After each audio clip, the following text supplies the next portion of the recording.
엄마는 그냥 빌어먹는 돼지잖아요. 저녁 식사 자리 새우 한 마리를 집으려다 아들에게서 그런 폭언을 들었습니다. 남편은 그런 아들 편을 들며 돈 한 푼 못 버는 식충이라며 저를 비난했죠. 저는 조용히 이혼 서류를 남기고 떠났고 배신자 남편에게는 평생 후회 속에 살게 할 충격을 안겨주었습니다. 제 모든 청춘을 바쳐 순종적인 주부로 살아온 대가였습니다. 그날 밤 저는 남편의 경멸 어린 욕설을 뒤로하고 집을 나섰습니다. 하지만 그 부자는 꿈에도 몰랐을 겁니다. 제 낡고 해진 여행 가방 밑바닥에 숨겨진 것이 바로 대한민국 상위 0.1%만 소유할 수 있다는 VVIP 블랙카드들과 제가 바로 수천억 원대 기업의 회장이라는 엄청난 비밀이라는 것을요. 인내심이 바닥났을 때 남을 짓밟은 자들은 과연 어떤 끔찍한 대가를 치르게 될까요? 제 통쾌한 복수극과 모든 것을 뒤엎는 짜릿한 반전의 순간을 끝까지 지켜봐 주십시오. 오늘 저녁 식탁에는 제가 정성껏 만든 간장 새우장을 올렸습니다. 먹음직스러운 붉은 빛이 군침을 돌게 했죠. 제가 세상에서 가장 아끼는 아들 민준이는 고소한 새우장 간장에 밥을 쓱쓱 비벼 정신없이 입으로 가져가고 있었습니다. 맞은편에 앉은 남편 진우는 한가롭게 앉아 왼손으로는 젓가락을 오른손으로는 스마트폰을 쥔 채 쉴 새 없이 화면을 넘기며 가끔씩 비웃음을 흘리고 있었습니다. 접시에 담겼던 새우가 하나둘 사라지고 마침내 자작한 간장 국물 속에 통통한 새우 한 마리만이 외롭게 남아 있었을 때였습니다. 저는 조심스럽게 손을 뻗었습니다. 저녁 내내 부엌에서 분주하게 움직인 탓에 막상 식탁에 앉아서는 남편과 아들에게 맛있는 반찬을 양보하느라 흰쌀밥에 시금치나물 몇 가닥으로 끼니를 때우고 있었습니다. 뱃속에서 꼬르륵 소리가 요동쳤고 저는 마지막 남은 그 새우 한 마리를 맛보고 싶었습니다. 탁! 날카로운 소리와 함께 젓가락이 부딪혔습니다. 민준이가 제 손을 세게 내리친 것이었습니다. 생각보다 강한 힘에 저는 깜짝 놀랐습니다. 집으려던 새우는 접시 한쪽으로 밀려나 버렸습니다. 아이는 저를 노려보고 있었습니다. 평소 순수하던 아이의 얼굴이 이기심으로 흉하게 일그러져 있었습니다. 엄마, 그거 내려놔요. 그 새우 내 거란 말이에요. 저는 그 자리에 얼어붙었고 젓가락을 든 손은 허공에서 멈췄습니다. 저는 최대한 부드러운 목소리로 아들을 너그러운 눈빛으로 바라보며 말했습니다. 민준아, 너 벌써 여러 마리 먹었잖니? 엄마는 오늘 한 마리도 못 먹어서 배가 고픈데 싫어요. 아이는 소리를 지르며 재빨리 젓가락으로 마지막 새우를 낚아채 자신의 밥그릇으로 옮겼습니다. 그리고는 보란 듯이 선언했습니다. 엄마는 집에서 놀기만 하잖아요. 힘든 일 하는 것도 없으면서 무슨 새우를 먹겠다고 그래요. 할머니 말이 맞았어. 엄마는 그냥 아빠가 힘들게 벌어온 돈 축내는 기생충 같은 돼지라고요. 저기 있는 두부나 먹어요. 두부! 한 글자 한 글자가 비수가 되어 제 심장을 난도질했습니다. 목구멍에 커다란 돌덩이가 걸린 듯 숨이 막혔습니다. 민준이가 스스로 이런 잔인하고 모진 말을 생각해냈을 리 없었습니다. 아이는 아빠라는 작자가 매일같이 주입한 잔인한 생각을 앵무새처럼 따라하고 있을 뿐이었습니다. 저는 천천히 고개를 돌려 남편 진우를 바라보았습니다. 아들의 버릇없는 행동을 바로잡아 주리라는 마지막 신랏 같은 희망을 품고요. 하지만 아니었습니다. 진우는 스마트폰에서 눈을 떼고는 차갑고 경멸이 뒤섞인 눈빛으로 저를 쳐다봤습니다. 그는 입맛을 다시며 늘 그랬듯 은혜를 베푼다는 투로 말했습니다. 애가 뭘 틀린 말 했다고 그렇게 핏대를 세워? 당신이 사회생활 한번 해봐. 돈 버는 게 얼마나 더럽고 치사하고 힘든지 하루 종일 집구석에서 뒹굴면서 청소기 좀 돌리고 세탁기로 빨래 몇 번 하는 주제에 애 먹는 거 가지고 치사하게 구는 거야? 새우는 민준이죠. 그거 먹고 힘내서 공부해야 나중에 큰 사람이 되지. 당신이 새우 한 마리 더 먹는다고 돈이 나와 밥이 나와? 유난 떨지 말고 상이나 치우고 차나 한 잔 끓여와. 숨 막히는 정적 속에서 낡은 천장 선풍기가 삐걱거리며 돌아가는 소리만이 들렸습니다. 진우의 말은 마지막 남은 한 방울의 물이었습니다. 제가 그동안 어리석게 지켜온 단란한 가정이라는 환상을 산산조각 냈습니다. 남편의 체면을 위해 제 자신의 가치를 깎아내리고 이 집 안에서 투명 인간이 되기를 자처했던 저의 눈먼 희생은 결국 남편과 아들 모두에게서 극심한 경멸만을 돌려받았을 뿐입니다. 터질 듯한 분노가 극에 달하자 오히려 마음은 차갑고 평온해졌습니다. 저는 울지도 소리치지도 그릇을 내던지지도 않았습니다. 그저 희미하게 웃었습니다. 지독히도 공허하고 뼛속까지 시린 미소였습니다. 저는 젓가락을 놓았습니다. 낡은 합판 식탁 위로 플라스틱 젓가락이 굴러가는 소리가 달그락거리며 울렸습니다. 저는 천천히 자리에서 일어나 어떠한 원망의 말도 없이 좁은 안방으로 향했습니다. 침대 밑에는 낡아서 가장자리가 다해진 천 가방이 있었습니다. 저는 가방을 꺼내 활짝 열고 낡은 옷 몇 벌을 무심하게 던져 넣었습니다. 가방 바닥 안감을 조심스럽게 확인했습니다. 그곳에는 진우가 꿈에도 상상하지 못할 거대한 비밀이 숨겨져 있었습니다. 모든 것은 그대로였고 저는 망설임 없이 가방 지퍼를 채웠습니다. 달그락거리는 소리를 들었는지 진우가 방문 앞에 팔짱을 낀 채 서서 제가 가방을 들고 거실로 나가는 모습을 지켜보고 있었습니다. 그는 눈썹을 치켜 세우며 오만한 목소리로 소리쳤습니다. 지금 뭐 하는 수작이야? 짐 싸는 시냐수로 누굴 협박해? 내가 분명히 말하는데 이 문 밖으로 나가는 순간 다시는 돌아와서 울고불고 매달려도 안 받아줄 줄 알아. 당신처럼 돈 한 푼 못 버는 무능한 여자는 길바닥에 나앉아 흙이나 파먹고 살게 될걸? 갈 테면 가보시지. 저는 녹슨 철문 앞에서 걸음을 멈추고 이 저열한 남자와 밥그릇을 든 채 어리둥절해 있는 아들을 돌아보았습니다. 제 눈에는 더 이상 순종이나 인내의 빛이 없었습니다. 오직 이 비열한 인간들을 향한 경멸만이 가득했습니다. 걱정 마세요. 제 목소리는 칼날처럼 차갑고 단호하게 울려 퍼졌습니다. 이 썩어 빠진 계산적인 집구석, 저도 이제 신물이 나거든요. 당신들끼리 잘 살아보세요. 저는 미련 없이 돌아섰습니다. 쾅! 하고 닫힌 철문은 제 모든 청춘과 눈먼 희생을 그 뒤편에 가두어 버렸습니다. 서울의 밤하늘에서는요, 가는 비가 흩날리기 시작했습니다.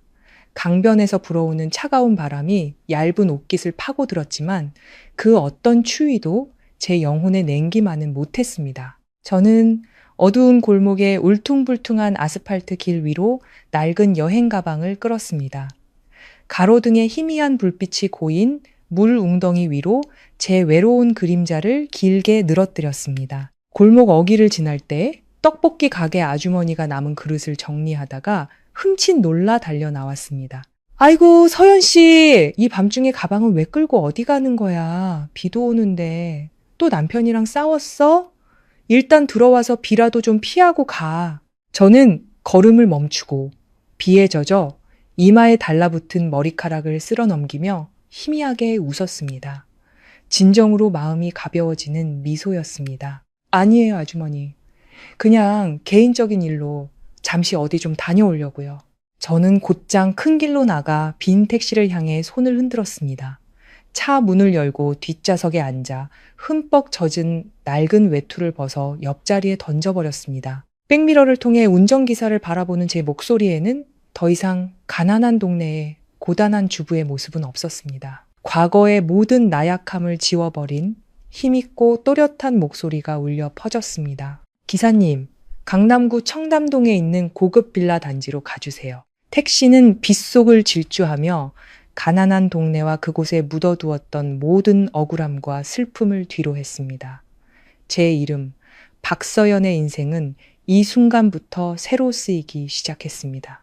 택시는 질퍽한 골목길과 억압 속에 묻혀버린 제 청춘의 시간들을 뒤로하고 미끄러지듯 달려나갔습니다. 빗물에 흐려진 차창 너머로 서울의 밤 풍경이 흑백처럼 스쳐 지나갔습니다. 비좁고 혼잡하던 노동자들의 동네 풍경은 어느새 나무 그늘이 우거진 넓은 대로로 바뀌었습니다. 옷에 밴 음식물 쓰레기와 기름 냄새 대신 강변에서 불어오는 상쾌하고 시원한 바람이 차 안을 채웠습니다. 얼마 지나지 않아 차는 서울에서 가장 보안이 철저하고 부유한 동네인 강남구의 한 고급 빌라 단지로 들어섰습니다. 택시는 웅장한 저택 앞에 멈춰 섰습니다. 대문 기둥에 달린 두 개의 등불이 부겐빌레아 꽃으로 뒤덮인 담벼락을 따뜻한 노란빛으로 비추고 있었습니다. 거대한 주철 대문은 굳게 닫혀 고요하고 호화로운 저택 내부와 바깥 세상의 소란을 완벽하게 차단하고 있었습니다. 저는 택시비를 계산하고 낡고 해진 여행 가방을 끌고 흠뻑 젖은 잔디 위로 내렸습니다. 15년 동안 단 한 번도 찾아올 용기를 내지 못했던 익숙한 집 앞에 서자 두 발이 천근만근 무거워졌습니다. 억눌렸던 과거의 기억들이 파도처럼 밀려왔습니다.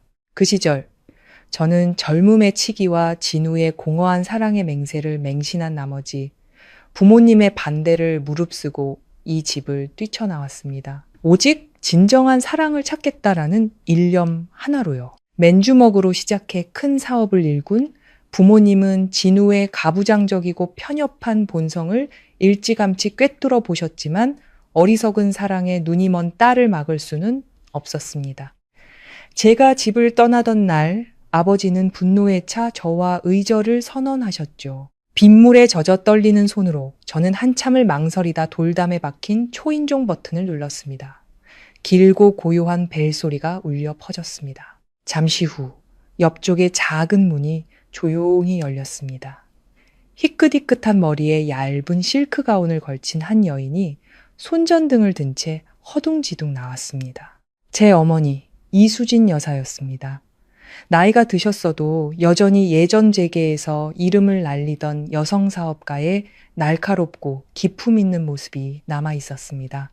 다만 수많은 밤을 하얗게 지새운 탓에 눈가에는 깊은 주름이 새겨져 있었습니다. 손전등 불빛이 빗물에 젖어 창백해진 제 얼굴을 스치고 발밑에 낡은 가방에서 멈췄습니다. 눈부신 빛에 눈을 가늘게 떴지만 어머니의 두 손이 가늘게 떨리는 것을 똑똑히 볼 수 있었습니다. 손전등이 툭 소리를 내며 젖은 잔디 위로 떨어졌습니다. 서연이, 너 정말 우리 서연이 맞니? 어머니의 목소리는 빗소리에 묻혀 갈라지고 있었습니다. 엄마, 저예요. 목이 메어왔습니다. 지난 세월 동안 억눌러 왔던 서러움의 눈물이 그 순간 터져나와 입술 위로 흐르는 빗물과 함께 짠맛을 냈습니다. 제가 더 말을 잇기도 전에 어머니는 달려와 저를 와라 껴안았습니다. 가늘지만 따뜻한 팔이 이 불효녀를 힘껏 끌어안았습니다. 제 흠뻑 젖은 싸구려 옷이 어머니의 값비싼 실크 가운을 더럽혔지만 어머니는 아랑곳하지 않았습니다. 어머니는 흐느끼기 시작했습니다. 그 울음 속에는 15년이라는 긴 세월 동안의 원망과 그리움이 뒤섞여 있었습니다. 왜 그토록 모질게 연락 한 번 없었는지, 왜 이렇게 초라하고 망가진 모습이 될 때까지 자신을 내버려 두었는지, 어머니는 저를 책망하며 우셨습니다. 현관 안쪽에서 아버지 박태준 회장님도 지팡이를 짚고 나오셨습니다. 대리석 계단 위에 굳건히 서 계셨지만 평소에 위험 있던 모습은 온데간데 없었습니다. 재계의 호랑이라 불리던 날카로운 눈빛은 붉게 충혈되어 있었습니다. 아버지는 지팡이로 바닥을 세게 내리치며 애써 감정을 억누르듯 쉰 목소리로 말씀하셨습니다. 거기 서서 뭐하고 있어? 빗속에서 울기는 왜 울어? 감기 걸리기 전에 어서 들어오너라. 꼴이 말이 아니구나. 가족의 너그러움은 언제나 폭풍 후에 지친 저를 마지막으로 받아주는 안식처였습니다. 어머니는 저를 2층 제 방으로 데려가셨습니다. 새하얀 침대, 떡갈나무로 만든 화장대, 선반 위에 놓인 옛날 곰인형까지 방 안의 모든 것이 제가 떠나던 날 그대로 먼지 하나 없이 깨끗하게 보존되어 있었습니다. 마치 제가 한 번도 떠난 적 없었던 것처럼요. 어머니는 햇살 냄새가 나는 새 잠옷을 가져다 주시고 따뜻한 물로 샤워하라 재촉하시더니 직접 견과류 우유 한 잔을 타서 가져오셨습니다. 제가 옷을 갈아입고 침대 가장자리에 앉자 어머니는 제 푸석한 머리카락을 부드럽게 쓸어주시며 지난 세월 동안 집안일에 시달려 거칠고 갈라진 제 손을 안타깝게 잡으셨습니다. 어머니는 방구석에 놓인 낡은 여행 가방을 보시더니 다시 눈물을 글썽이셨습니다. 이것 좀 보렴, 서연아. 네, 15년의 인내가 고작 이런 것이었니? 이 낡아 빠진 옷 몇 벌 들고 돌아온 거야? 우리가 떠날 때 몰래 쥐어준 그 돈, 그 천하의 나쁜 놈한테 전부 다 갖다 바친 거지? 어머니의 말씀에 저는 조용히 고개를 저었습니다. 조금 전 식탁에서 느꼈던 억울함과 나약함, 서러움은 이미 따뜻한 물줄기에 모두 씻겨 내려간 후였습니다. 저는 자리에서 일어나 여행 가방으로 다가가 망설임 없이 지퍼를 열었습니다. 낡고 구겨진 옷가지들 아래 저는 손을 넣어 가방 바닥 안감에 아주 정교하게 숨겨진 작은 틈새로 손을 넣었습니다. 그리고 손바닥만 한 크기의 짙은 붉은색 벨벳 상자를 꺼냈습니다. 낡은 구리 자물쇠로 잠겨있는 상자였습니다. 어머니는 눈을 동그랗게 뜨셨습니다. 제가 혹시 모를 위급한 상황에 대비해 숨겨둔 얼마 안 되는 폐물이라고 생각하시는 듯 했습니다. 하지만 아니었습니다. 저는 익숙하게 숫자 다이얼을 돌렸고 툭 하는 건조한 소리와 함께 자물쇠가 풀렸습니다. 상자 뚜껑이 열렸습니다. 안에는 어머니가 예상했던 금목걸이나 다이아몬드 반지가 없었습니다. 새하얀 실크 안감 위에는 대용량의 은색 금속, USB 하나와 검은 무광의 신비로운 분위기를 풍기는 여러 장의 카드가 나란히 놓여 있었습니다. 그것은 대한민국 최상위 재벌이나 거물급 자산가만이 소유할 수 있다는 상상조차 할 수 없는 한도를 가진 VVIP 신용카드, 바로 블랙카드였습니다. 어머니는 그 자리에 얼어붙었고 눈을 크게 뜬 채 카드의 양각으로 새겨진 제 이름 박서연이라는 금박 글씨를 뚫어져라 쳐다보셨습니다. 어머니는 저를 보며 떨리는 입술로 물으셨습니다. 서연아, 이게 다 뭐니? 어디서 이런 것들이 난 거야? 저는 USB를 집어들어 손 안에 꽉 쥐었습니다. 제 눈빛은 순식간에 변했습니다. 날카롭고 예리하며 단호한 눈빛. 조금 전까지 보였던 순종적인 주부의 그림자는 어디에도 없었습니다. 엄마, 지난 15년 동안 저는 아빠와 엄마가 가르쳐 주신 경영 수업을 단 한순간도 잊은 적이 없어요. 제가 부모님 말씀을 어기고 진우 씨와 결혼한 건 제 인생 최대의 실수였어요. 한심한 남자의 눈먼 사랑을 믿었던 거죠. 하지만 그렇다고 제 인생과 재산, 모든 것을 여자의 희생을 하찮게 여기는 남자에게 송두리째 맡길 만큼 어리석고 나약하지는 않았어요. 저는 또박또박 강철처럼 단단한 목소리로 설명하기 시작했습니다. 집을 떠나던 날 저는 부모님이 비밀리에 만들어주신 막대한 자금, 제 결혼 지참금을 가지고 나왔습니다. 진우 씨와 살면서 저는 그의 속 좁고 아내를 통제하려 들며 무시하는 본성을 금방 깨달았습니다. 그는 항상 자신이 돈을 버는 가장이라며 가슴을 쳤고 저를 부엌 구석에 처박힌 희미한 그림자로 만들어 자신의 가부장적인 우월감을 채우려 했죠. 만약 제가 그보다 더 능력이 있거나 제가 가진 자본을 드러냈다면 진우 씨의 탐욕과 허영심은 분명 온갖 수단을 동원해 저를 마지막 한 푼까지 착취했을 겁니다. 그래서 저는 완벽한 위장 아래 숨는 길을 택했습니다. 낮에는 시장에서 콩나물값 깎는 꽤 죄죄한 아내이자 엄마 역할을 충실히 해냈습니다. 그의 모욕적인 말을 묵묵히 견뎌냈죠. 하지만 밤이 되어 그 저질스러운 남편과 아들이 코를 골며 잠들면 기름때 낀 좁은 식탁은 저만의 사무실로 변했습니다. 저는 그 초기 자본으로 독학하며 투자했고 비밀리에 디자인 및 미디어 회사를 설립했습니다.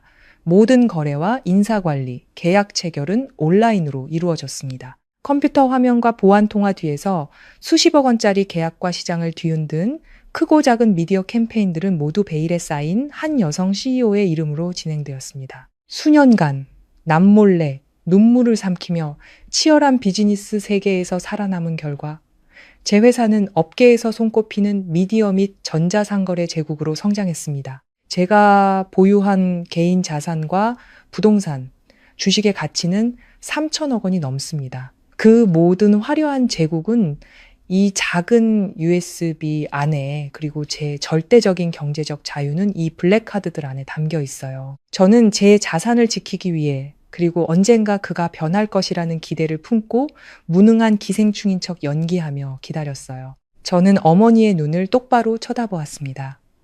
한 줄기 자부심의 눈물이 뺨을 타고 흘러내렸습니다. 아들 민준이가 크면 엄마의 고통을 이해해 줄 거라 믿었어요. 하지만 오늘 밤 민준이의 잔인한 무례함과 남편이 저를 집에서 내쫓으며 내뱉은 모욕은 제 마지막 희망의 끈을 끊어버렸어요. 엄마, 저 이제 돌아왔어요. 내일부터 저는 제게 속한 모든 것을 되찾을 겁니다. 길바닥에 나앉아 자비를 구걸해야 할 사람은 절대 제가 아닐 거예요. 어머니는 제 말을 듣고 떨리는 손을 뻗어 저를 다시 한번 껴안았습니다. 하지만 이번에는 안타까움의 포옹이 아니었습니다. 그것은 경이로운 힘을 품고 돌아온 딸에 대한 자랑스러움과 존경심이 가득 담긴 포옹이었습니다.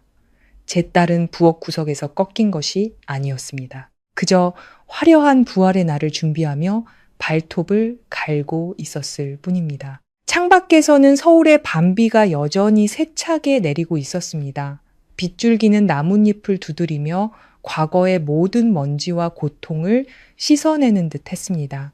밤하늘은 칠흑같이 어두웠지만 제 가슴 속에서는 활활 타오르는 불꽃이 모든 나약함을 태우고 있었습니다. 그 비열한 남편의 가면을 벗기고 아들의 양육권을 되찾기 위한 전쟁은 이제 막 그 서막을 올렸습니다. 강변 저택의 완벽한 정적 속에서의 잠은 지난 15년간 남의 아내로 살면서 처음으로 경험하는 깊고 평온한 잠이었습니다. 거미줄 가득한 낡은 선풍기의 삐걱거리는 소리도, 낡은 아파트의 벽에서 올라오는 곰팡이 냄새도, 그리고 무엇보다 옆에서 무심하게 코를 고는 남자의 소리도 없었습니다. 햇살 냄새가 나는 새하얀 양모 이불에 몸을 감싸니 마음이 이상할 정도로 고요하고 가벼워졌습니다. 억눌렸던 모든 굴욕과 분노가 하룻밤 만에 깨끗이 씻겨 내려간 듯 했습니다. 그때 날카로운 벨소리가 갑자기 평온을 깨뜨렸습니다. 액정에 깜빡이는 남편이라는 글자를 보자 역겨운 감정이 목구멍까지 차올랐습니다. 그 남자는 항상 그랬습니다. 저를 감정 없는 물건처럼 여기며 언제나 그 자리에서 무조건적인 복종을 해야 한다고 멋대로 생각했죠. 저는 조용히 화면을 밀어 스피커폰으로 전환했지만 일부러 침묵을 지켰습니다. 수화기 너머로 진우의 시끄러운 목소리가 터져 나왔습니다. 여전히 거만하고 마치 길거리 거지에게 자선을 베푸는 듯한 목소리였습니다. 어때? 길바닥에서 실컷 돌아다니면서 세상의 쓴맛은 좀 봤나? 내가 당신 같은 부류는 잘 알지. 이 집 나가면 받아줄 곳 하나 없을걸. 오늘 내가 입고 갈 옷도 아직 안 다려져 있고 어젯밤 설거지거리는 싱크대에 산더미처럼 쌓여 있어. 당장 그 몸뚱이 끌고 와서 치워. 민준이는 골목 입구 갈비탕집 가고 싶다고 울고불고 난리야. 오는 길에 고기 많이 넣어서 한 그릇 사와. 빨리 움직여. 2번 말하게 하지 말고. 이번엔 내가 민준이 봐서 특별히 용서해 주는 거니까 앞으로는 그갓 짜는 공주병 버리고 얌전히 꼬리 내리고 살아. 그 잔인하고 유치하며 극도로 자기중심적인 말을 들었지만 저는 눈물 한 방울 흘리지 않았습니다. 예전의 저였다면 서러움에 흐느끼며 가정이라는 2글자를 지키기 위해 낡은 가방을 끌고 돌아가 그 부자에게 밥을 차려주고 시중을 들었을 겁니다. 하지만 나약하고 순종적이었던 박서연이라는 여자는 기름때 낀 부엌에서 이미 질식사했습니다. 저는 피식 웃었습니다. 맑고 가벼우면서도 비수처럼 날카로운 웃음소리가 전화기 너머로 울려 퍼지자 진우는 순간 말을 멈췄습니다. 뭐야, 웃어? 돌았어? 그가 짜증 섞인 목소리로 소리쳤습니다. 진우 씨, 저는 천천히 한 글자 한 글자 또박또박 말했습니다. 뼛속까지 시린 냉정한 목소리였습니다. 내가 집을 나간 게 당신한테 삐져서 전화로 달래주길 바라는 쇼라고 생각했어요? 자신을 너무 과대평가했네요. 서류나 준비해요. 우리 이혼해요. 깃털처럼 가볍게 내뱉은 4글자는 은혜도 모르는 남편의 자만심에 직격탄을 날렸습니다. 수화기 너머는 10초간 정적이 흘렀습니다. 진우는 평생 자신에게 고개 숙이고 복종하던 아내가 감히 먼저 이혼을 요구했다는 사실을 믿을 수 없는 듯 했습니다. 이윽고 그의 고함 소리가 스피커를 찢을 듯 울려 퍼졌습니다. 뭐라고? 이혼? 당신 제정신이야? 15년 동안 빌어먹기만 한 주제에 감히 나를 버리겠다고? 좋아, 이혼해. 길바닥에서 쓰레기나 주워 먹고 며칠이나 버티나 내 두 눈으로 똑똑히 지켜볼 테니까. 그리고 이 집에서 내 재산 한 푼이라도 떼어갈 생각은 꿈도 꾸지 마. 당신 물건들은 전부 모아서 쓰레기장에 버릴 테니까 마음대로 해요. 저는 극도의 경멸이 담긴 목소리로 답했습니다. 그 썩어 빠진 집구석에 있는 당신의 그 누더기들, 당신이나 실컷 쓰세요. 법원에서 봅시다. 저는 가차없이 전화를 끊고 그의 번호를 차단했습니다. 인내의 게임은 끝났습니다. 이제는 제가 직접 제 청춘과 피눈물의 대가를 하나씩 받아낼 차례였습니다. 푹신한 침대에서 내려와 어머니가 준비해 주신 떡갈나무 옷장으로 향했습니다. 잠옷을 벗고 세련되게 재단된 회색 정장을 입었습니다. 날렵한 라인의 옷은 그동안 펑퍼짐한 티셔츠 아래 숨겨왔던 제 날씬한 몸매를 돋보이게 했습니다. 뾰족한 하이힐이 대리석 바닥 위에서 당당한 리듬을 만들어냈습니다. 강렬한 붉은 립스틱을 바르고 머리는 깔끔하게 올려 묶었습니다. 커다란 크리스털 거울 앞에 서자 꾀죄죄한 주부의 모습은 온데간데 없이 사라지고 수천억 원대 미디어 제국을 이끄는 냉철하고 결단력 있는 여성 회장의 모습만이 남아 있었습니다. 제 치밀한 반격 계획의 첫 번째 목표는 저의 변호사 사무실이었습니다. 이혼 및 재산 분쟁 전문으로 법조계에서 가장 교활한 여우로 불리는 최민호 변호사. 서울 상류층에서 그의 명성을 모르는 사람은 없었습니다. 그는 법정에서 한치의 자비도 없이 상대를 몰아붙이며 단 한 번도 패배를 맛본 적 없는 남자였습니다. 원두커피 향과 서류 냄새가 가득한 그의 고급스러운 사무실에서 저와 마주 앉은 최 변호사는 우아하게 차를 한 모금 마신 후 제가 유리 테이블 위에 올려놓은 두꺼운 서류 뭉치를 날카로운 눈으로 빠르게 훑었습니다. 박서연 대표님 반갑습니다. 세간에 알려지지 않은 미디어 제국의 CEO께서 이렇게 젊고 또 이런 기구한 사연을 가지고 계실 줄은 몰랐습니다. 최 변호사는 흥미로운 미소를 지었습니다. 그 비열한 남편을 빈털터리로 만들어주시길 바랍니다. 단순히 빈털터리가 아닙니다. 저는 푹신한 가죽 소파에 등을 기대고 깍지를 꼈습니다. 제 눈빛은 조금의 망설임도 없는 단호함으로 가득했습니다. 저는 그가 지난 세월 동안 저를 경멸하고 기만한 것에 대한 끔찍한 대가를 치르게 하고 싶어요. 그가 그토록 소중히 여겼던 명예, 현재의 직업, 그리고 자기가 혼자 힘으로 이뤘다고 착각하는 모든 재산을 잃게 만들고 싶습니다. 저는 은색 USB를 그에게 밀었습니다. 그 안에는 제국 전체가 제 개인 회사 소유이며 진우는 단 1원도 권리가 없음을 증명하는 서류뿐만 아니라 그의 숨통을 끊을 치명적인 폭탄이 담겨 있었습니다. 최 변호사님, 3번 파일을 자세히 봐주세요.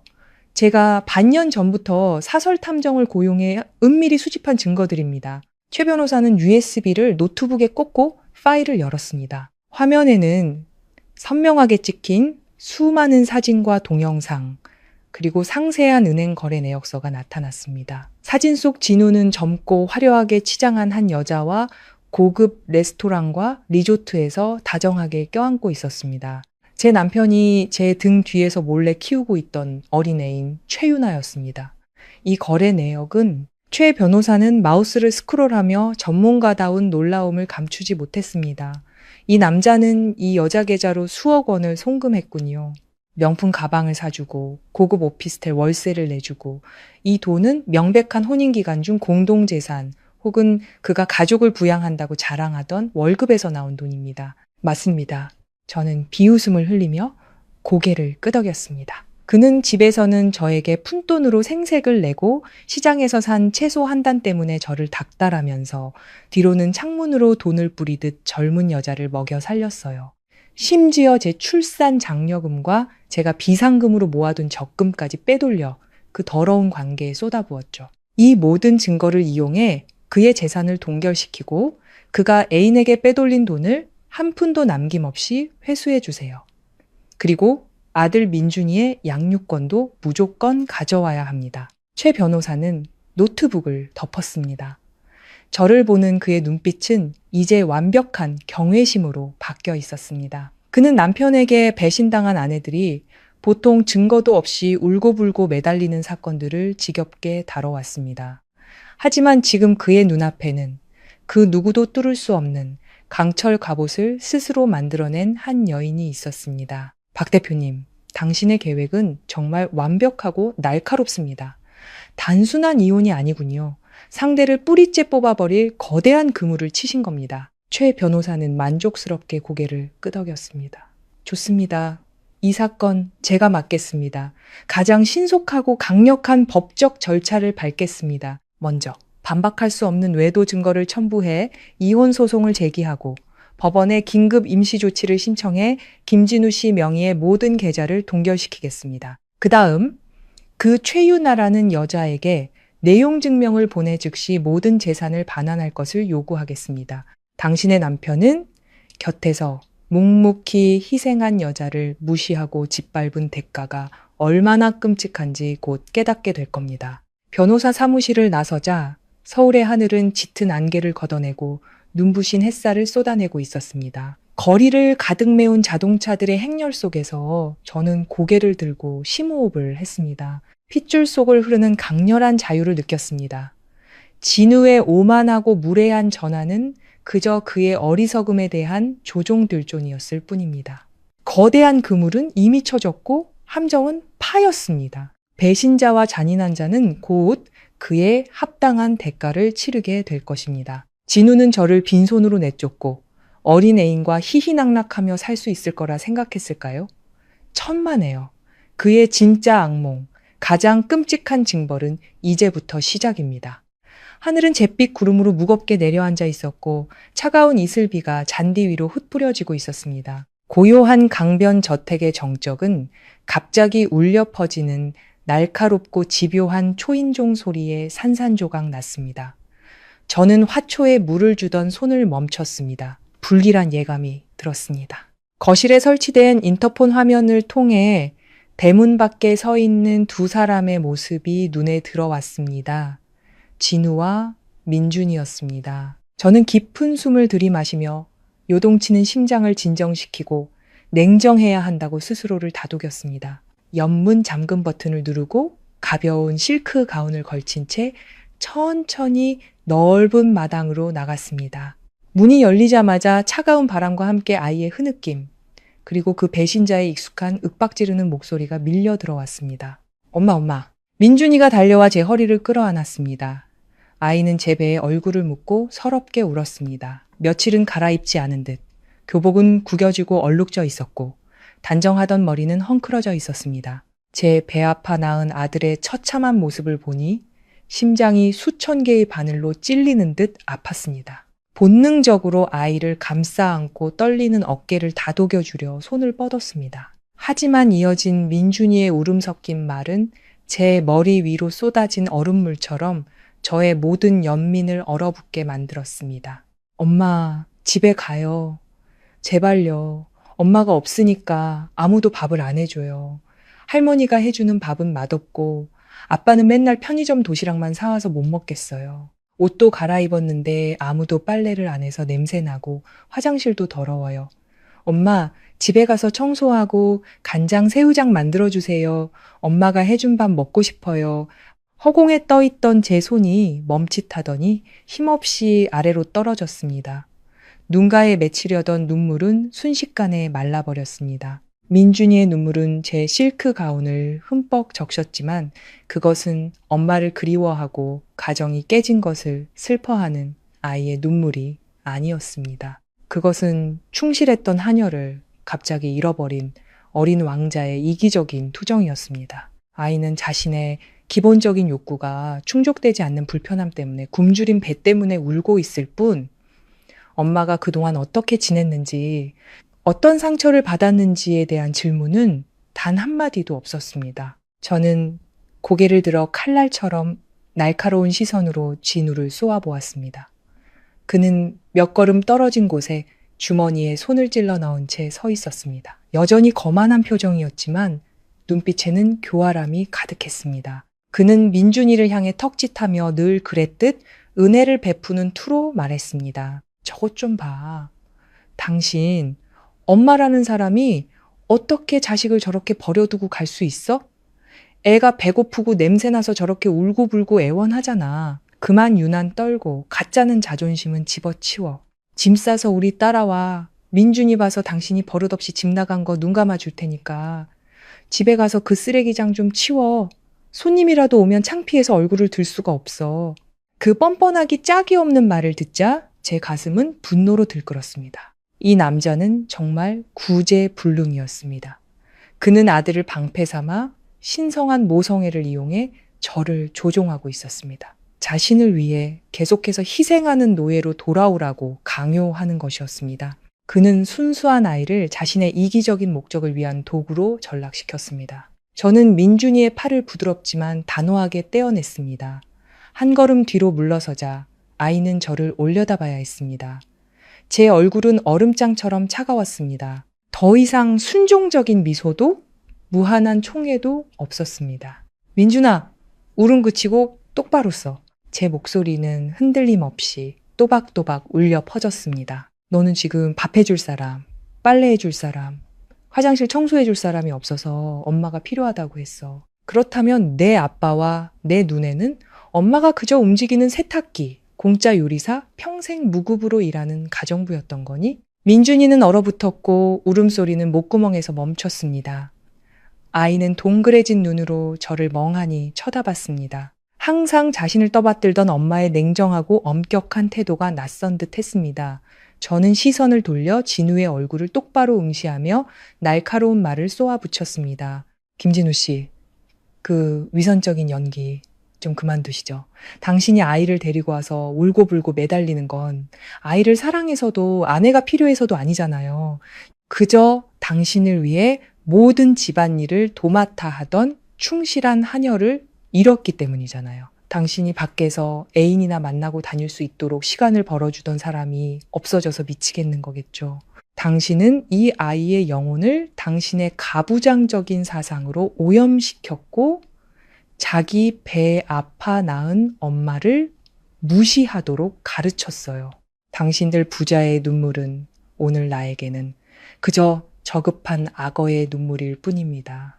당신 지금 무슨 망발이야? 자신의 진짜 얼굴과 검은 속내가 드러나자 진우의 얼굴은 하얗게 질렸다가 분노로 붉어졌습니다. 그는 말을 더듬으며 제게 손가락질했습니다. 입 함부로 놀리지 마. 자식한테 무책임한 것도 모자라. 이제 사람을 모함하기까지 해? 당신이 최윤아라는 애인에게 돈 붙인 증거 내가 다 가지고 있어요. 당신 회사 정문 앞에 대자보로 붙여드릴까요? 저는 그의 말을 가로챘습니다. 진우는 즉시 입을 다물었고 등은 뻣뻣하게 굳었습니다. 그는 황급히 손을 내리며 당혹감을 감추지 못했습니다. 그는 자기가 무시하던 보잘것없는 아내가 자신의 가장 큰 약점을 쥐고 있으리라고는 상상도 못했던 것입니다. 저는 다시 민준이를 보았습니다. 아이는 어른들의 싸움에 겁을 먹고 구석에서 움츠리고 있었습니다. 마음이 찢어질 듯 아팠습니다. 하지만 지금 제가 마음이 약해져 타협한다면 아이는 아버지의 왜곡된 교육 환경 속에서 영원히 망가질 것이라는 것을 알았습니다. 저는 차가운 타일 바닥에 한쪽 무릎을 꿇고 앉아 아이의 이마에 흩어진 머리카락을 쓸어 넘겨주었습니다. 제 눈빛은 단호하면서도 사랑으로 가득 차 있었습니다. 민준아, 엄마는 너를 내 목숨보다 더 사랑해. 하지만 엄마도 한 사람의 인간이고 존중받아야 해. 내 아빠가 엄마를 짓밟고 너마저 엄마를 무시하게 내버려 둔다면 엄마는 너를 올바른 남자로 키울 수 없어. 오늘은 엄마가 너와 함께 돌아가지 않을 거야. 언젠가 네가 스스로 네 옷을 빨고 밥을 지을 줄 알게 되고 그리고 가장 중요한 것, 다른 사람의 희생의 가치를 이해하고 곁에 있는 여성을 존중할 줄 알게 될 때 그때는 엄마가 직접 차를 몰고 너를 데리러 갈게. 하지만 지금은 아빠랑 돌아가렴. 말을 마친 저는 그대로 일어나 돌아섰습니다. 뒤에서 들려오는 진우의 욕설과 엄마를 외치며 울부짖는 민준이의 목소리가 뒤섞여 들려왔지만 저는 단 한 번도 뒤돌아보지 않았습니다. 대리석 바닥을 밟는 제 발걸음은 무거웠지만 등은 꼿꼿했습니다. 눈물이 뺨을 타고 흘러 짠맛을 냈습니다. 내 아이를 구하기 위해 나약함을 끊어내는 것. 그것은 제 인생에서 가장 고통스럽지만 가장 강인한 결정이었습니다. 무거운 철문이 닫히며 저를 속이려 했던 악어의 눈물을 바깥 세상에 가두었습니다. 이 전쟁에서 저는 반드시 이겨야만 했습니다. 한적한 골목 모퉁이에 자리 잡은 익숙한 카페. 이곳은 한때 제 눈부신 청춘의 맹세가 깃든 곳이었습니다. 가난했던 한 남자가 제 손을 꼭 잡고 평생을 바쳐 행복하게 해주겠다고 맹세했던 곳. 이제 바로 이곳에서 저는 기만과 경멸로 얼룩진 이 악연을 제 손으로 끝낼 것입니다.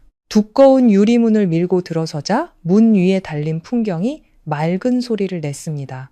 저는 더 이상 낡은 옷을 입은 촌스러운 주부가 아니었습니다. 몸매가 드러나는 세련된 검은색 실크 원피스에 고급스러운 아이보리색 블레이저를 걸친 모습이었습니다. 뾰족한 하이힐을 신고 자신감 넘치는 걸음으로 안으로 들어섰습니다. 풍성하게 웨이브진 머리는 어깨까지 내려왔고 입술에는 당당한 붉은 립스틱을 발랐습니다. 은은하게 퍼지는 값비싼 향수 냄새가 카페 안의 익숙한 커피향을 압도했습니다. 창가 구석 자리에 앉은 진우는 초조하게 손가락으로 테이블을 두드리고 있었습니다. 세련된 여인이 자신의 테이블로 다가오자 그는 의아한 듯 눈썹을 찌푸렸습니다. 하지만 정교한 화장 아래 가려진 익숙한 얼굴을 알아본 순간 진우는 그대로 얼어붙었습니다. 그의 눈은 놀라움으로 커졌고 턱은 바닥에 떨어질 듯 벌어졌습니다. 눈앞에 서 있는 화려하고 위험 있는 여인이 자신이 밤낮으로 무시하던 꾀죄죄한 아내라는 사실을 믿을 수 없는 듯 했습니다. 저는 의자를 빼고 우아하게 다리를 꼬고 앉았습니다. 그리고 냉담하게 인사를 건넸습니다. 오래 기다렸죠? 여기까지 부른 걸 보니 필요한 건 다 준비해 온 모양이네요. 진우는 한동안 충격에서 헤어나오지 못하다가 황급히 마른 침을 삼키고는 평소에 거만하고 위선적인 가면을 다시 쓰려 애썼습니다. 그는 헛기침을 하며 제 날카로운 시선을 피하고는 서류 가방에서 종이 뭉치를 꺼내 테이블 위로 던졌습니다. 그 요물 같은 쇼는 집어치워. 진우는 으르렁거렸지만 목소리에서는 예전의 위압감이 사라져 있었습니다. 그깟 싸구려 옷 몇 벌 걸치고 향수 좀 뿌리면 내가 겁먹을 줄 알아? 어디서 빚내서 샀겠지. 여기 내가 서명한 이혼 서류야. 지금 사는 아파트는 내 피땀으로 산 거니까 당신은 손댈 자격 없어. 그래도 당신이 민준이 낳아준 정을 생각해서 위자료로 5천만 원 쳐주지. 이거나 받고 조용히 꺼져. 재산 분할 같은 건 꿈도 꾸지 말고 빨리 서명하고 내 눈앞에서 사라져. 그 은혜를 베푸는 듯한 저급한 서류를 보며 저는 소리내어 웃었습니다. 맑지만 얼음장처럼 차가운 웃음소리에 진우는 움찔하며 미간을 찌푸렸습니다. 그는 자신의 편협한 사고방식이 얼마나 우습고 한심한지 영원히 이해하지 못할 것이었습니다. 저는 그 이혼 서류를 쳐다보지도 않았습니다. 한정판 명품 가방에서 저는 천천히 낡은 수첩 하나를 꺼냈습니다. 표지는 세월의 흔적으로 누렇게 바래고 해져 있었습니다. 그 수첩은 제가 지난 15년간 꼼꼼하게 기록해온 장부였습니다. 5천만 원? 저는 눈썹을 치켜 올리며 수첩을 펼쳐 진우의 얼굴에 던졌습니다. 똑똑히 봐, 김진우 씨. 지난 15년 동안 시장에서 산 콩나물 한 봉지, 민준이 분유값, 당신이 아플 때 먹었던 감기약 하나까지 단돈 10원도 빼놓지 않고 기록해뒀으니까. 당신이 나한테 매달 가져다 준 생활비가 얼마였지? 그 푼돈으로는 전기세랑 수도세 내기에도 벅찼어. 이 가정을 유지하는 데 들어간 나머지 막대한 생활비가 하늘에서 떨어졌을 것 같아? 내가 내 비상금과 보이지 않는 노동으로 당신의 그 지독한 구두쇠에 근성을 메워왔던 거라고. 나를 기생충이라고? 진짜 기생충은 지난 15년 동안 내 피를 빨아먹은 바로 당신이야. 진우는 당황하며 수첩을 집어들었습니다.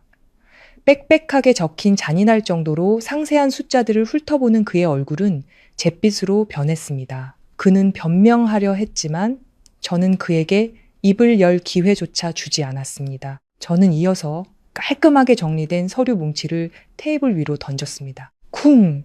묵직한 소리가 배신자의 급소를 강타했습니다. 벌써부터 얼굴이 하얘지면 곤란하지. 진짜 선물은 여기 있으니까 당신 개인 계좌, 거래 내역, 송금 기록, 그리고 당신의 그 어리고 예쁜 애인, 최유나 명의로 된 고급 오피스텔 매매 계약서까지. 내 피땀 어린 돈, 내 출산 장려금, 비상시에 쓰려고 모아둔 돈 수억 원을 당신은 그 여우 같은 년한테 몰래 빼돌렸지. 부부 공동재산으로 다른 여자랑 살 신혼집을 마련했다고. 그게 숨겨질 거라고 생각했어? 당신... 진우는 온몸을 떨었고 이마에서는 식은땀이 흘렀습니다. 그는 도둑이 제 발 저리듯 서류 뭉치를 낚아채려 했지만 제가 더 빨랐습니다. 저는 모든 서류를 회수해 가방에 넣었습니다. 조금 전까지 보였던 그의 오만함은 온데간데 없이 사라지고 눈빛에는 극도의 공포가 서려 있었습니다. 그는 이 서류들의 법적 효력을, 그리고 이것이 법정으로 간다면 자신이 재산의 절반을 잃는 것은 물론 빼돌린 돈까지 모두 배상해야 하며 심각한 도덕적 결함으로 인해 사회적으로 매장될 수 있다는 것을 깨달은 것입니다. 저는 몸을 앞으로 기울여 그와의 거리를 좁혔습니다. 제 눈은 그의 공포에 질린 시선을 꿰뚫으며 한 글자 한 글자 날카롭게 그의 심장을 찔렀습니다. 당신이 준 그 쓰레기 같은 서류는 당신 인격이나 닦는 데 놨어. 나를 빈손으로 길바닥에 내쫓을 수 있을 거라 생각했어? 당신의 가장 큰 실수는 바로 당신의 그 경멸로 내 안에 잠들어 있던 악마를 깨운 거야. 이 모든 증거는 이미 변호사 책상 위에 있어. 나는 당신이 그 여자에게 줬던 돈을 한 푼도 남김없이 토해내게 할 거야.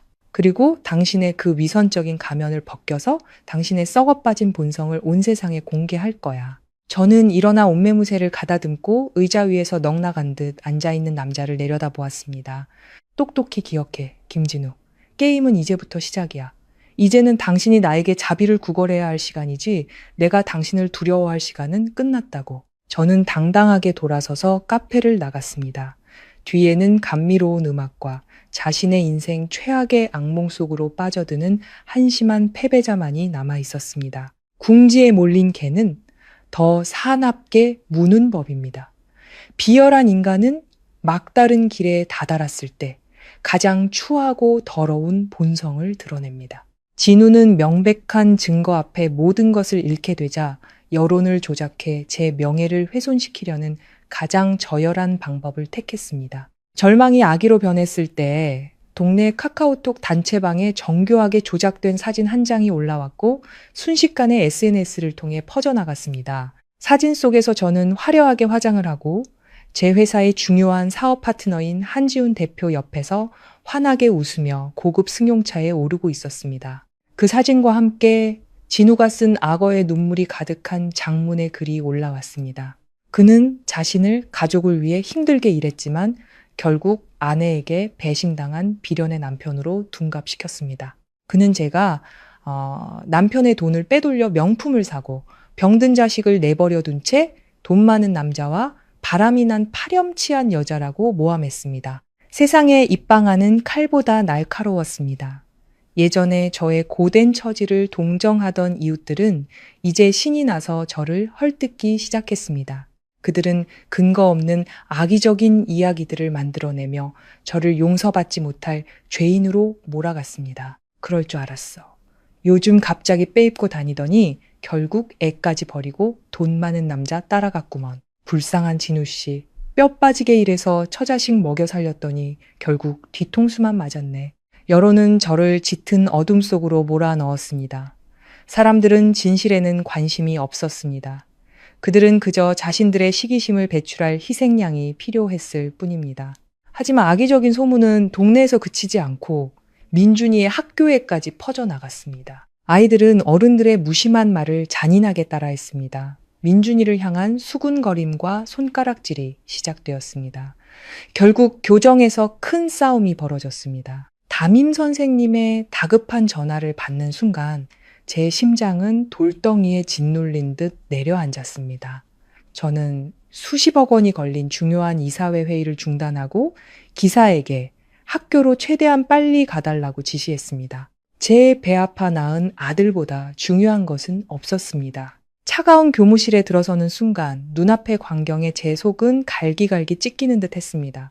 민준이는 딱딱한 플라스틱 의자에 움츠린 채 앉아 가늘게 떨고 있었습니다. 교복 셔츠는 어깨 부분이 찢어져 붉은 상처가 드러나 있었고 얼굴은 흙먼지와 마르지 않은 눈물 자국으로 얼룩져 있었습니다. 맞은편에는 덩치 큰 남학생들이 팔짱을 낀 채 비웃고 있었고 그들의 부모들은 자기 자식만 감싸며 저를 향해 날선 말을 쏟아내고 있었습니다. 대개 아들 교육 좀 제대로 시키세요.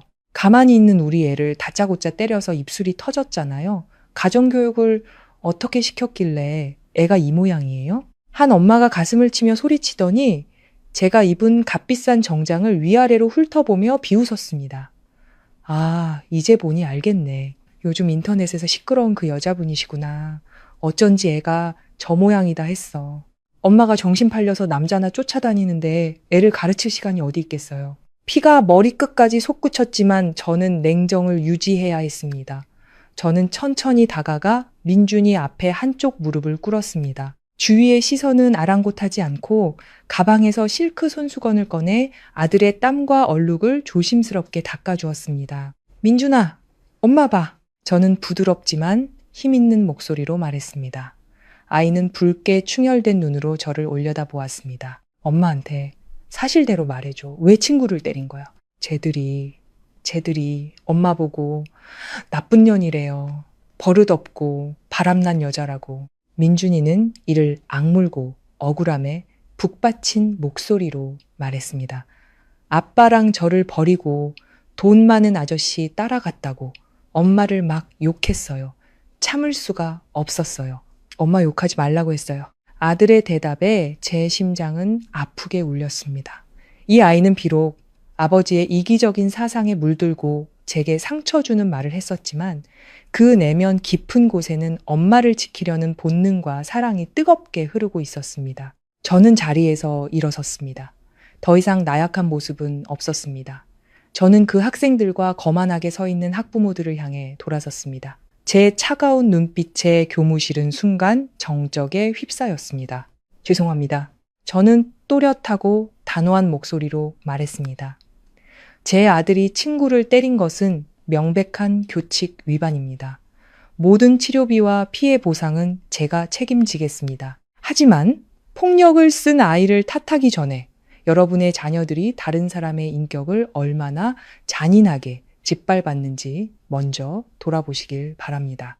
법에는 명예훼손과 모욕죄가 명시되어 있습니다. 확인되지 않은 허위 사실을 유포하여 저와 제 아들의 명예에 상처를 입힌 모든 개인에 대해 저는 이미 변호사를 통해 증거를 수집하고 있습니다. 저는 당황해서 얼굴이 하얘지는 사람들을 천천히 훑어보았습니다. 저는 제 아이를 지키는 엄마이자 법을 존중하는 시민입니다. 악의적인 소문을 퍼뜨린 학생은 지금 이 자리에서 제 아들에게 공개적으로 사과해야 합니다. 그렇지 않으면 저의 진정서는 학교뿐만 아니라 경찰서에도 제출될 것입니다. 저의 단호하고 논리적인 태도에 그들의 기세는 완전히 꺾였습니다. 학부모들은 법적인 문제로 번질까 두려워 마지못해 자기 자식들을 나무라며 민준이에게 사과하게 했습니다. 학교에서의 모든 절차를 마친 후 저는 민준이의 손을 잡고 교문을 나섰습니다. 아이는 고개를 숙인 채 작은 손으로 제 손가락을 꼭 쥐었습니다. 엄마, 쟤들이 한 말 다 거짓말이죠? 아빠가 올린 사진도 가짜죠. 저는 걸음을 멈추고 아이의 눈높이에 맞춰 몸을 낮췄습니다. 그리고 민준이의 작은 얼굴을 두 손으로 감싸 제 눈을 똑바로 보게 했습니다. 민준아, 엄마 말 잘 들어. 세상 사람들의 입은 무서운 거야. 그들은 아무렇지 않게 한 사람을 말로 죽일 수도 있어. 하지만 엄마의 가치, 엄마의 인격은 그들의 섣부른 평가에 달려있지 않아. 그리고 그 비열한 가짜 사진 한 장에 무너지지도 않아. 엄마는 너를 낳은 사람이고 수년간 너를 위해 밤낮 없이 희생한 사람이야. 엄마는 단 한 번도 양심에 부끄러운 짓을 한 적이 없어. 거짓과 악의 어둠이 우리를 둘러쌀 때 도망치거나 우는 게 아니라 고개를 똑바로 들고 허리를 꼿꼿이 세우고 진실의 힘으로 그 모든 비열한 수법을 짓밟아 버리는 거야. 저는 민준이를 꽉 껴안았습니다. 제 품은 아들을 지키는 가장 견고한 성벽이었습니다. 소문 따위 두려워하지 마. 모든 건 엄마가 해결할게. 내일을 엄마가 이 더러운 쓰레기들을 깨끗이 치워서 네 아빠가 얼마나 비겁한 거짓말로 모든 사람을 속였는지 똑똑히 보여줄게. 기억해, 아들. 세상이 우리에게 어떤 오물을 던지더라도 우리 모자는 항상 고개를 들고 살아야 해. 바람 부는 나무 아래 민준이는 제 어깨에 기대어 작은 팔로 제 목을 꼭 끌어 안았습니다. 비열한 소인배가 가장 더러운 수를 썼으니 이제 저도 더 이상 봐줄 필요가 없었습니다. 모든 거짓된 연극을 찢어버릴 결정적인 반격이 준비되었습니다. 도시의 불빛이 켜질 무렵 저는 고층 아파트 거실 소파에 조용히 앉아 있었습니다. 태블릿 화면에는 진우가 올린 비열한 글이 여전히 수많은 악의적인 반응을 얻고 있었습니다. 그는 여론을 이용해 저를 굴복시키고 제 재산을 빼앗을 수 있다고 생각했겠지만 착각이었습니다. 지난 며칠간의 침묵은 이 모든 것을 한 번에 쓸어버릴 그물을 치기 위함이었습니다. 저는 전화기를 들어 회사 홍보팀에 짧게 지시했습니다. 진행해요. 그 한마디에 진짜 미디어 폭탄이 터졌습니다. 먼저 소문의 진원지였던 동네 카카오톡 단체방. 저희 팀이 운영하는 익명의 계정이 편집되지 않은 긴 동영상 하나를 올렸습니다. 그것은 조작된 사진이 찍혔던 고급 레스토랑의 CCTV 영상이었습니다. 선명한 영상 속에는 제 사업 파트너인 한지훈 대표가 제게 두꺼운 계약서를 건네며 정중하게 고개를 숙이고 있었고, 가장 중요한 것은 그의 바로 옆에 그의 아내가 함께 서서 환하게 웃고 있었다는 사실입니다. 진우는 교묘하게 그의 아내를 잘라내고 제가 한 대표에게서 서류를 받으며 미소 짓는 순간만을 이용해 저렴한 불륜 스토리를 만들어냈던 것입니다. 그 영상 바로 아래에는 반박할 수 없는 녹음 파일이 첨부되었습니다. 시끄러운 술집을 배경으로 술에 취해 혀가 꼬인 진우의 목소리가 똑똑히 들렸습니다. 에이, 마누라는 무슨 하루 종일 부엌 구석에 처박혀서 설거지나 하는 아줌마일 뿐이야. 내가 주는 생활비 몇 푼에 나랑 민준이 시중드는 하녀라고. 돈 못 버는 여자는 그냥 빌어먹는 기생충이야. 우리 유나 좀 봐. 몸매 죽이지. 향기롭지. 내가 번 돈으로 오피스텔 사주고 명품 백 사주는 게 훨씬 보람있지. 그 늙은 마누라한테 돈 쓰는 건 완전 낭비라고. 그 더러운 말과 비웃음 소리는 진우를 옹호했던 사람들의 뺨을 후려치는 불벼락과도 같았습니다.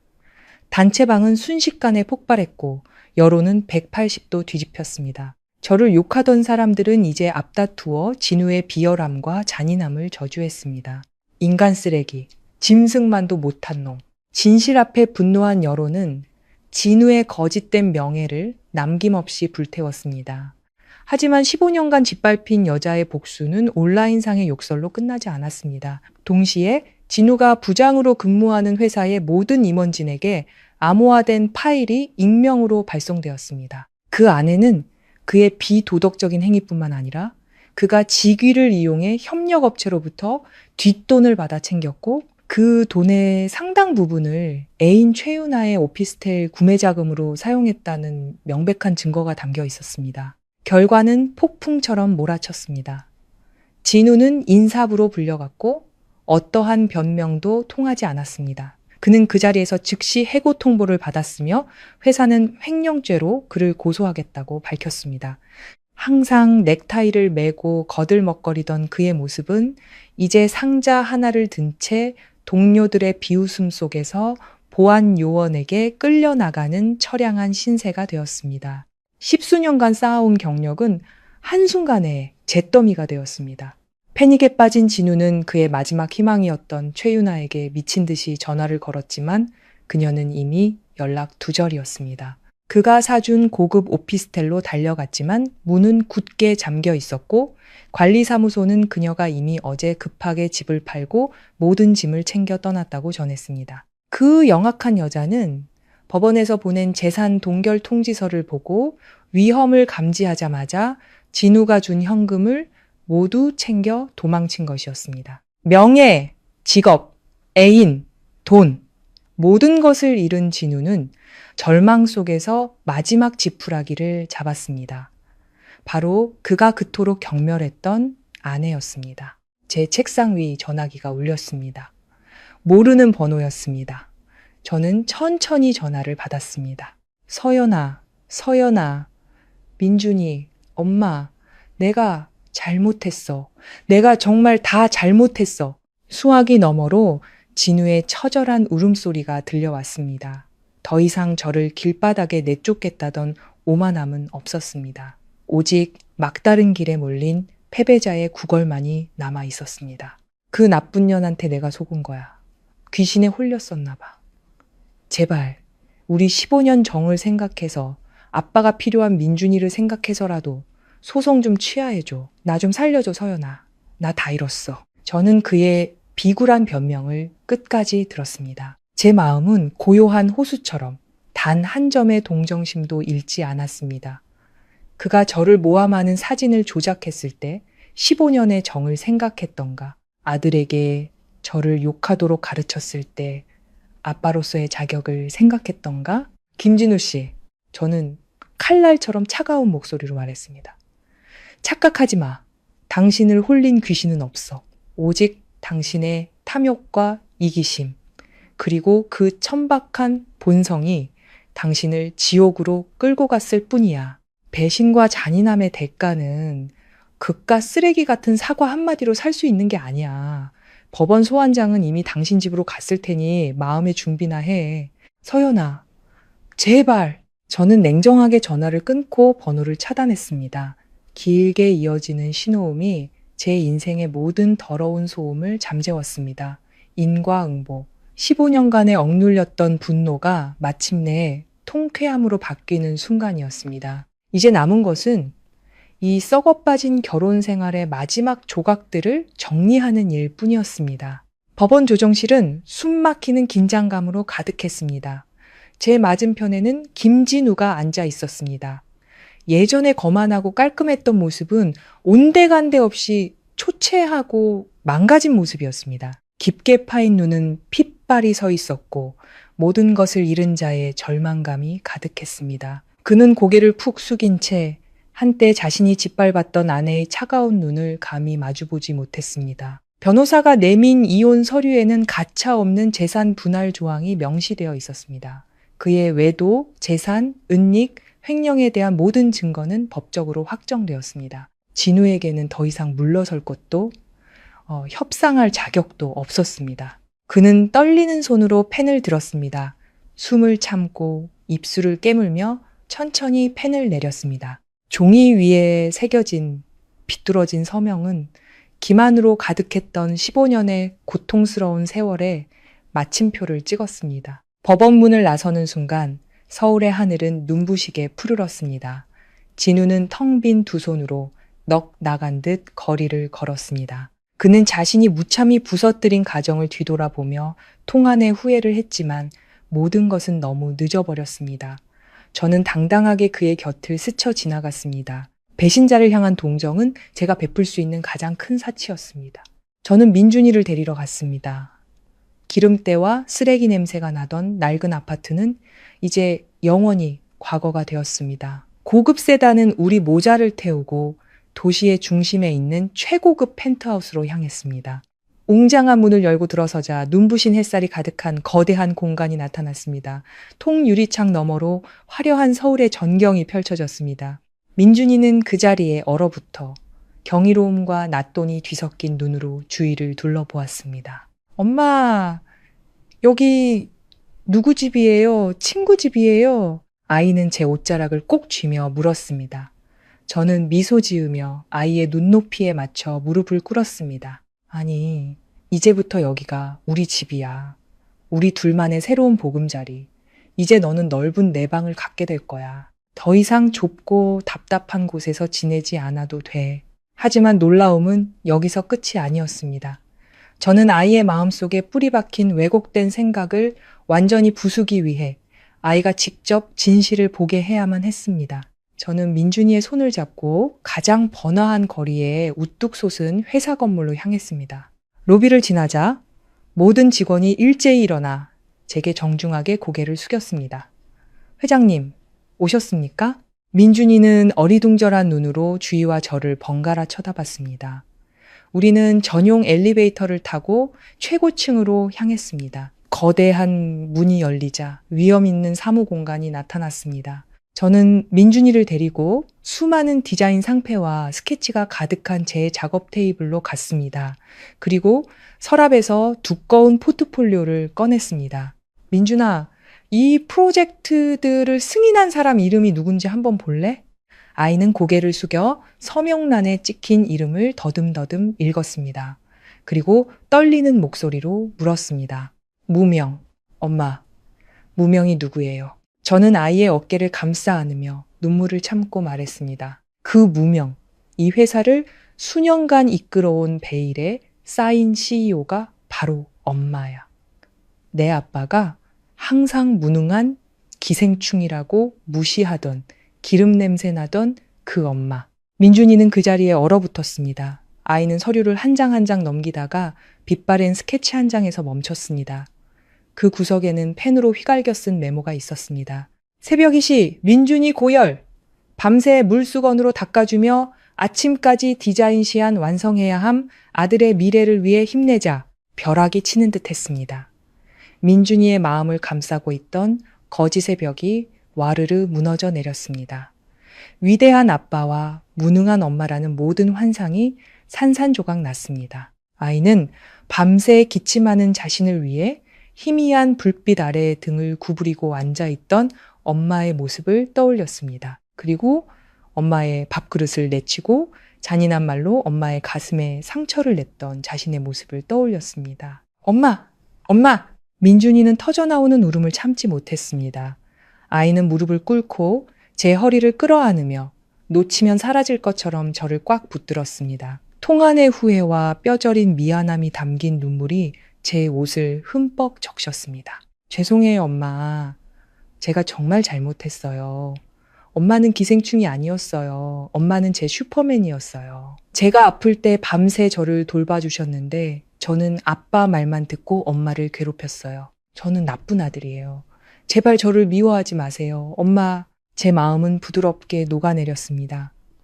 비즈니스 세계에서의 강철 같던 갑옷이 아들의 눈물 앞에 힘없이 무너졌습니다. 저는 바닥에 주저앉아 떨고 있는 아이의 작은 몸을 품에 안았습니다. 행복의 눈물이 뺨을 타고 흘렀습니다. 엄마는 단 한 번도 너를 미워한 적이 없어.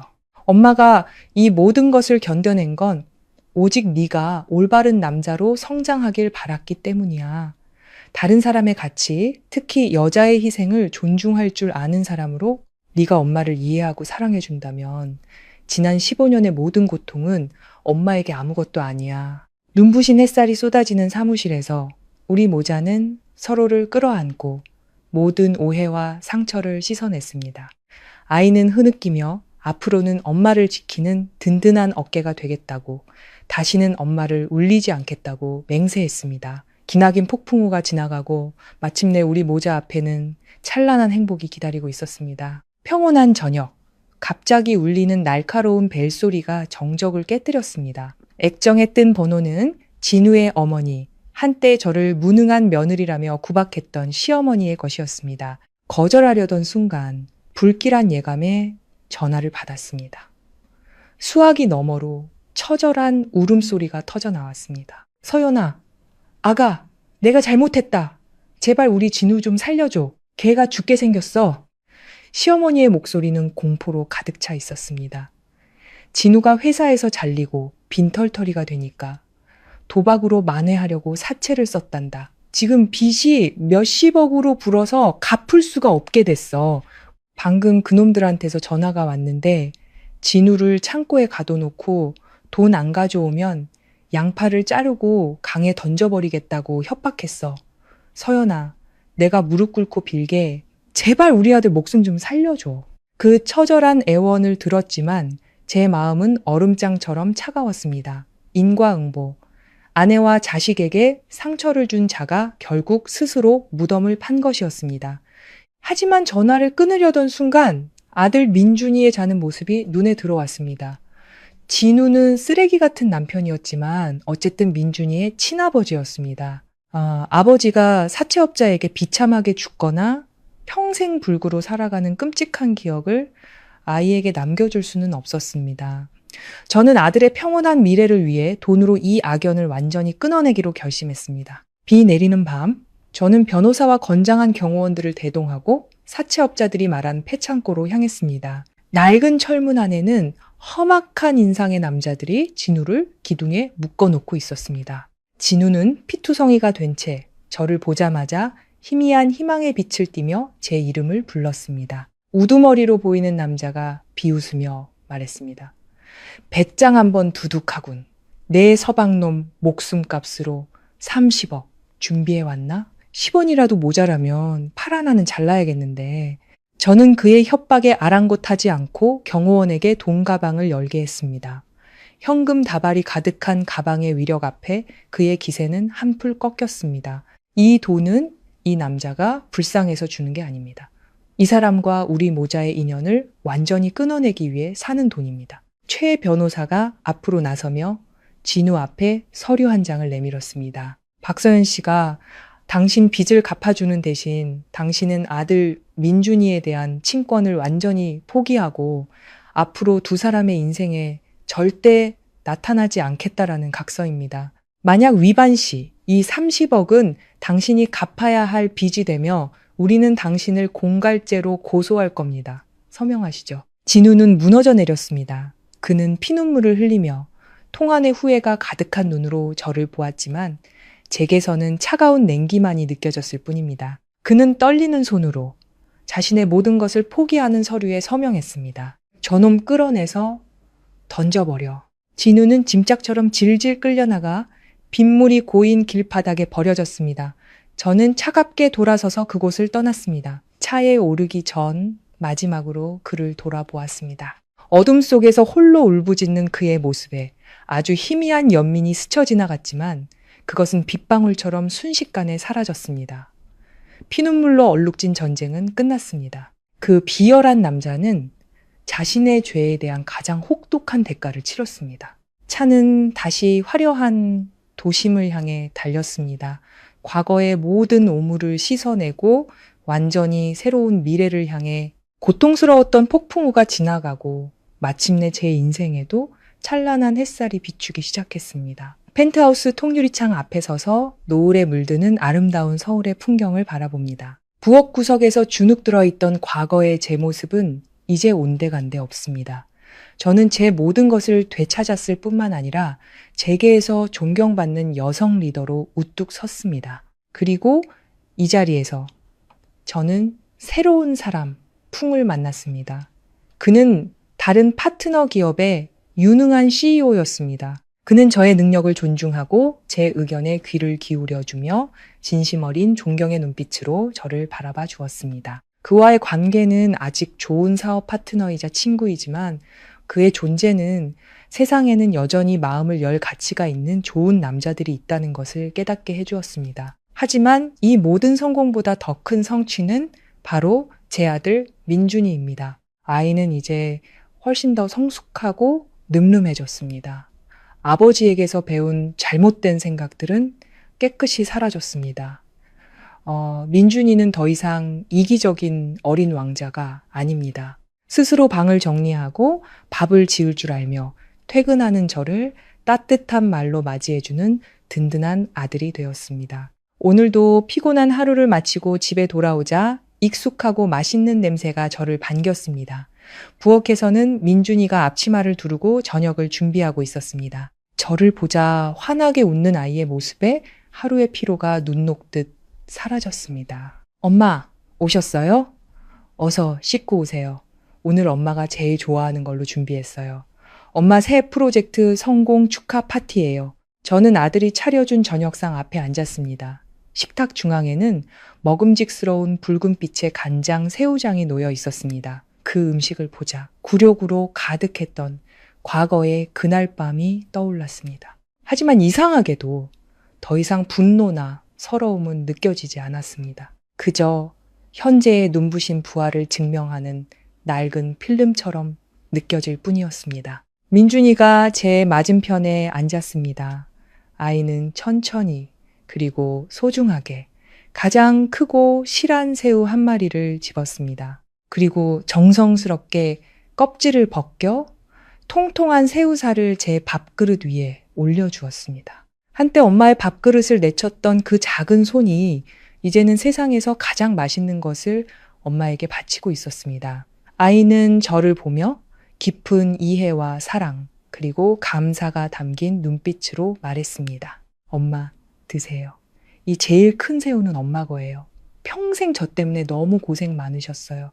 이제부터 세상에서 제일 좋은 건 전부 다 엄마 드릴게요. 뜨거운 눈물 한 방울이 뺨을 타고 흘렀습니다. 원망도 미움도 후회도 없는 오직 완전한 행복과 감사의 눈물이었습니다. 저는 웃었습니다. 더 이상 억지로 지어내는 일그러진 미소가 아니었습니다.